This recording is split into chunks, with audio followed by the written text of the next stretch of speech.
যুদ্ধের ময়দানে সবকিছু ভেঙে চড়ে চলে এক ধরনের সামরিক যান। লোহার চেইনের উপর ভর করে চলা ইস্পাতের এই দানবদের প্রথম দেখা যায় প্রায় ১০০ বছর আগে। প্রথম বিশ্বযুদ্ধে এটি ব্যবহার করে ব্রিটিশরা। সেই থেকেই স্থল অভিযানে অদম্য শক্তির প্রমাণ দিয়ে চলেছে এসব যুদ্ধযান।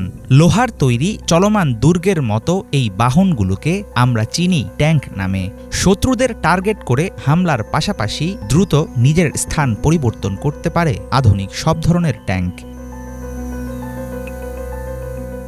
ট্যাঙ্কের ধারণা বাস্তবায়িত হয় প্রথম বিশ্বযুদ্ধের সময়ে। ১৯১৬ সালে যুদ্ধক্ষেত্রে উপস্থিত হওয়া ট্যাঙ্ক মার্ক ১ ছিল সেই সময়ের একটি দুর্দান্ত আবিষ্কার।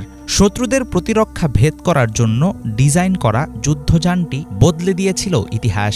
ছোট কামানের ট্যাঙ্ক থেকে শুরু করে বর্তমান সময়ের আধুনিক অ্যাব্রামস M1 এর মতো শক্তিশালী ট্যাঙ্ক। সময়ের সাথে সাথে যে কোনো সেনাবাহিনীর জন্য এটি হয়ে উঠেছে অবিচ্ছেদ্য এক অংশ। ট্যাঙ্কগুলোর শক্তির মূল উৎস তাদের ইঞ্জিন এবং সুরক্ষা ব্যবস্থা। যুদ্ধযানটির উপরিভাগে থাকা মোটা বর্মের মতো আর্মার প্লেট শত্রুদের গোলা সহ্য করতে সক্ষম।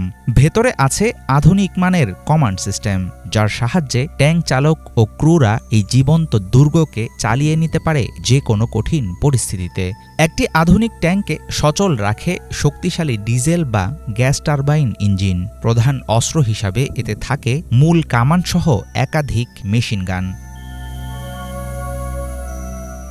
আকার এবং ক্ষমতার দিক থেকে ট্যাঙ্ক বিভিন্ন ধরনের হয়ে থাকে। ছোট ও দ্রুতগামী স্কাউট ট্যাঙ্ক থেকে শুরু করে বৃহৎ সাইজের ভারী আক্রমণকারী ট্যাঙ্ক। রেকি মিশন, আক্রমণ এবং প্রতিরক্ষা ইত্যাদি লক্ষ্যের উপর ভিত্তি করেও তৈরি করা হয়ে থাকে বিশেষ ধরনের সমরযান।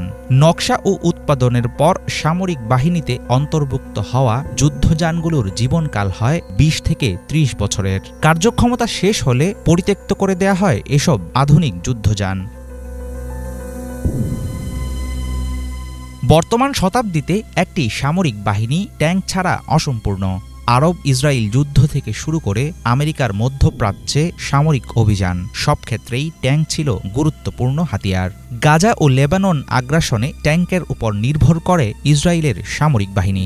ইউক্রেন রাশিয়ার যুদ্ধক্ষেত্রেও ব্যাপক হারে দেখা যায় ট্যাঙ্কের ব্যবহার। ভবিষ্যতে আরও আধুনিক হলেও যুদ্ধক্ষেত্রে ধ্বংসের দূত হয়েই টিকে থাকবে লৌহদানব ট্যাঙ্ক। হাফিজুল ইসলাম, বাংলা ভিশন।